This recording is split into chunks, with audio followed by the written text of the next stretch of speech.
Podemos dizer que o Brasil é um país muito misterioso, né? Porque é um país onde os políticos roubam debaixo do nosso nariz sem a gente nem saber onde que for parar o dinheiro. É um mistério, né? Mas também aconteceram vários casos misteriosos, chegando a ser até sobrenaturais, que aconteceram no Brasil, que até hoje não tem uma resposta. Muitos passaram na televisão dos anos 90 e dos anos 2000 e com certeza você vai lembrar alguma coisa deles. É hoje no Nerd Show.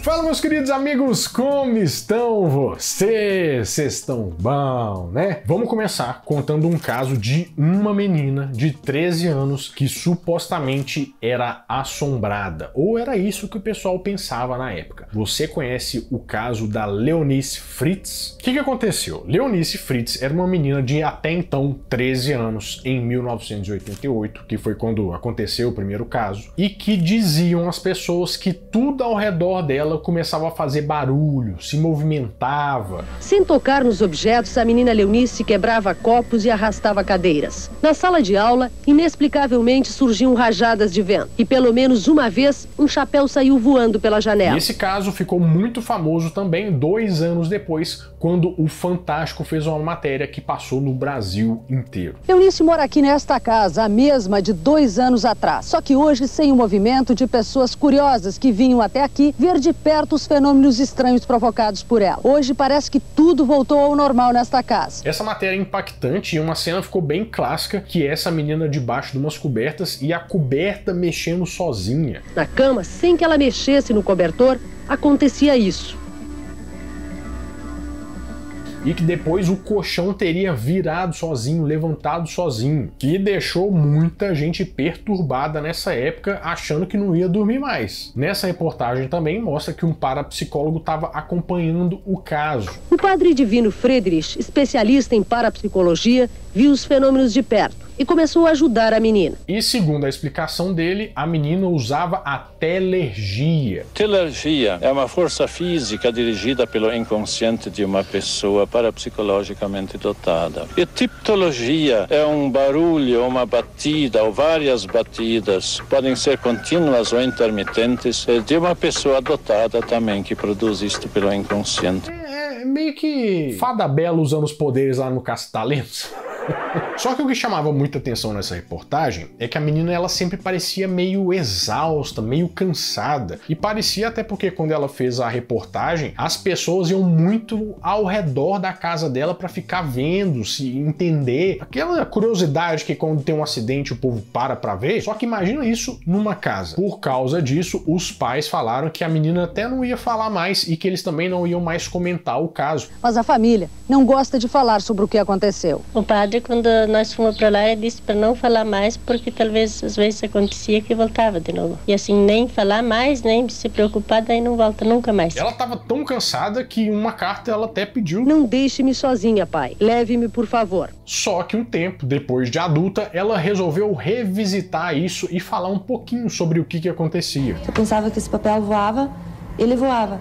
Então eu acho que era a força da minha mente, não tinha nada com o espírito. Só que, infelizmente, ela faleceu no dia 26 de junho de 2010, aos 35 anos, com câncer ósseo. Mas é um caso que, com certeza, impressiona, mas que também tem seus entretantos e também tem suas dúvidas. Bom, eu estive lá, 14 anos, fazendo essa matéria para o Fantástico. Lembro que eu vi essa menina deitada na cama. O que mais me chamou a atenção é que eu não pude entrar no quarto antes que ela estivesse deitada na cama. E ela também não saiu da cama até que eu saísse do quarto. Você sabe, né, gente? Eu não duvido de mais nada nessa terra, nessa vida. Mas o que mais me pegou da reportagem toda é que o parapsicólogo, ele achava interessante se fosse, nossa, se fosse um fantasma, muito interessante. Ah, não, mas é só coisa da mente, então não é tão impressionante assim a parapsicologia. Eu já acho impressionante pra caramba. E eu acho que vocês também, né? Mas não foi o único caso sem solução, não. Por acaso, você se lembra de uma figura muito icônica do Brasil que se chama Chico Xavier? Você pode acreditar ou você pode não acreditar, mas é fato que Chico Xavier arrastou multidões durante a breve vida dele aqui na Terra. Breve, assim, né, para termos cósmicos, mas ele já tinha 92 anos. Chico Xavier foi um grande líder que foi muito conhecido tanto pela atuação dele no espiritismo, mas também como um grande benfeitor, uma pessoa muito boa. Ele nasceu em Pedro Leopoldo, que fica perto de Belo Horizonte, e depois se mudou para Uberaba, segundo ele, sobre a indicação do Emmanuel, que é como se fosse o espírito guia que ficava, né, junto com ele durante bastante tempo. Chico Xavier vendeu 25 milhões de livros durante a sua vida e não ficou com nenhum real desses livros. Eles pertencem àqueles que os ditam, ou os escrevem através de minhas mãos. Ele sempre doava esses direitos dos livros que eram psicografados para instituições de caridade. Mas mesmo assim, sendo uma pessoa muito boa, muito gentil e que buscava ajudar todo mundo, ele também sofria com as pessoas. Cerca elétrica no muro, câmeras para todo lado. Chico passou a ser protegido 24 horas por dia. Policiais voluntários vigiavam a casa, endereço cobiçado por fanáticos admiradores sem limites. Mas apesar disso tudo, ele levava uma vida muito simples. A mais impressionante de todas as imagens da privacidade de Chico Xavier é a do quartinho que ele escolheu para viver. O médium, que podia ter luxo e mordomias, se privou de qualquer conforto material até o último minuto de vida. Claro que a vida toda do Chico Xavier pode ser considerado um grande mistério sem solução, até porque a gente não sabe o que era verdade, o que não era, é mais uma questão de crença. Mas tem um pedaço bem importante disso, que é uma reportagem que foi ao ar numa época em que ele não estava tão bem assim de saúde, e que com certeza tirou o sono de quem assistiu. Chico Xavier estava internado, mas daquele jeito internado que já tá indo pro saco, sabe? Só que o médico começa a dar aquele boletim falando que tá tudo certo e tal, mas as coisas não estavam nada bem. Até que durante a reportagem, uma luz é vista passando pra janela onde estava o Chico Xavier. Deste ângulo parece passar em frente à janela do quarto em que o Chico está internado. E pasmem, depois disso, como se não fosse suficiente essa luz, Chico Xavier se curou muito bem. Depois que eu fui comunicado que havia esse fato, eu resolvi olhar o seu prontuário para verificar se teria alguma coincidência ou que alguma coisa tinha acontecido naquele momento. E de fato aconteceu, porque daí para frente ele passou a melhorar. Isso com certeza foi um grande mistério que aconteceu na época, porque muita gente argumentava que aquilo podia ser uma ilusão de ótica, um reflexo de alguma coisa, mas eu não consigo ver como, se não for um pombo que voa reto pra caramba, eu não consigo ver de outra forma não. E o engraçado é que Chico Xavier previu a sua própria morte, falando que ele faria a passagem num dia de grande festa pro Brasil. E assim foi feito, quando o Brasil ganhou a Copa do Mundo de 2002. O cortejo que acompanhou o corpo do Chico Xavier teve mais de 150 mil pessoas. E o mistério sobre a vida dele e também sobre esse reflexo na janela continua até hoje. Mas nem só do sobrenatural, principalmente, vivem os mistérios. Os mistérios policiais ou criminais também assolaram o Brasil, tanto nos anos 90 quanto nos anos 2000. E um caso que ficou muito famoso por ser muito controverso é o caso Evandro, de 1992. O que acontece? O Evandro Santos Caetano era um menininho de 6 anos que desapareceu. Só que algum tempo depois de muito desespero, o corpo dele foi encontrado num matagal. Mas um detalhe chamava bastante atenção. Ele estava mutilado, ele estava sem mãos, sem cabelos e sem vísceras. Quando você vê uma cena chocante assim, você já logo pensa que isso não é um crime comum. E muitas pessoas acharam que podia ser um crime ritualístico, meio satanista. Tanto é que a investigação da polícia, que sempre recebe um nome, recebeu o nome de Operação Magia Negra. Nesse cenário, 7 pessoas foram acusadas de praticar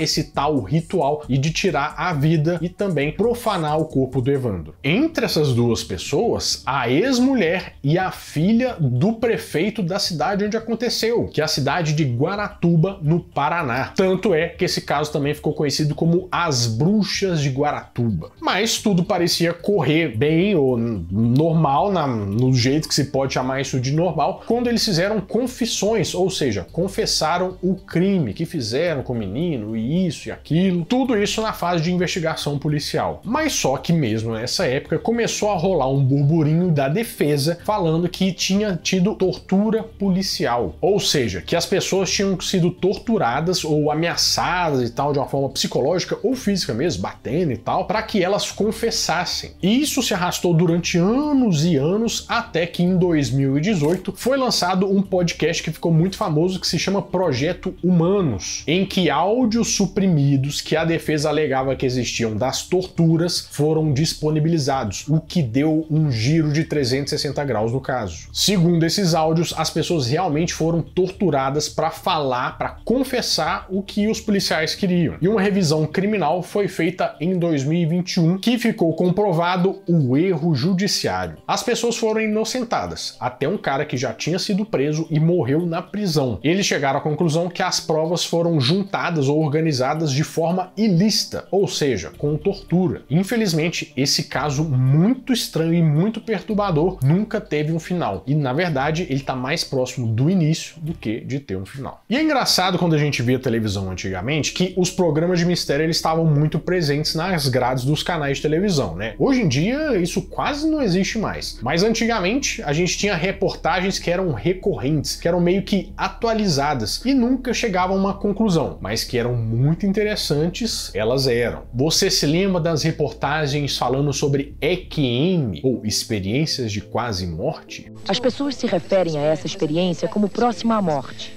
mas o que eu sinto é uma experiência parecida com o nascer. Uma coisa engraçada é que realmente essa reportagem passava muito, que o Nelson Freitas fez essa reportagem tanto no Fantástico... A medicina começa a estudar sem preconceitos os relatos dessas pessoas sobre o que viram e o que sentiram nos momentos dramáticos que viveram. Como também no Globo Repórter. A alma pode se separar do corpo? Muitas pessoas que sobrevivem a acidentes graves passaram por isso. E agora a ciência tenta explicar o que acontece na fronteira entre a vida e a morte. Que eram reportagens falando sobre pessoas que quase morreram ou que morreram por um momento e que tiveram uma experiência de uma luz, vendo alguma coisa lá e que me deixava acordadinho de noite porque eu ficava morrendo de medo desses negócios. Mas é aquele trem, né? Dá medo, mas é interessante o que eu posso fazer. Ao mesmo tempo que também apareciam muitas reportagens sobre a gravação das vozes dos mortos. Vocês lembram disso? Uma reportagem que ficou bem famosa por causa disso foi do SBT Repórter nos anos 2000, com Hermano Henning. A comunicação com o além usa um rádio de ondas curtas e um computador para falar com os mortos. Um método simples que está sendo usado por milhares de pessoas que não suportaram a dor da separação de alguém que já morreu. Então, basicamente, eles usavam gravadores, os computadores super potentes da época, né, o kit multimídia, e viam se tinha uma mensagem escondida na voz dessas pessoas. A maioria das mensagens chega através das vozes reversas.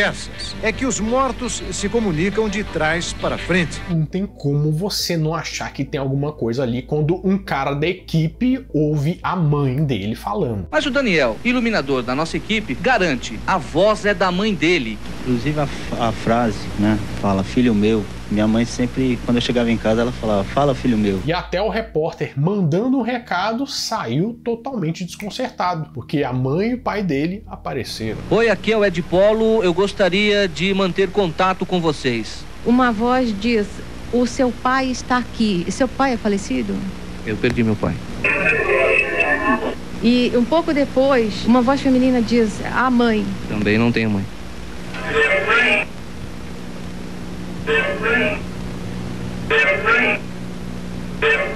Tem várias coisas que eu acho que também que a pessoa força um pouco a barra, né? Tipo assim, aqui ó, tá falando, tome mais água, mas a pessoa é difícil, né? Mas agora, teve uma mulher aqui que realmente ficou bem nítida. Eu fiz uma pergunta, deixe um contato para nós, por favor. E no reverso da minha voz, entrou alguém dizendo, vosso irmão quer avisar que ama você.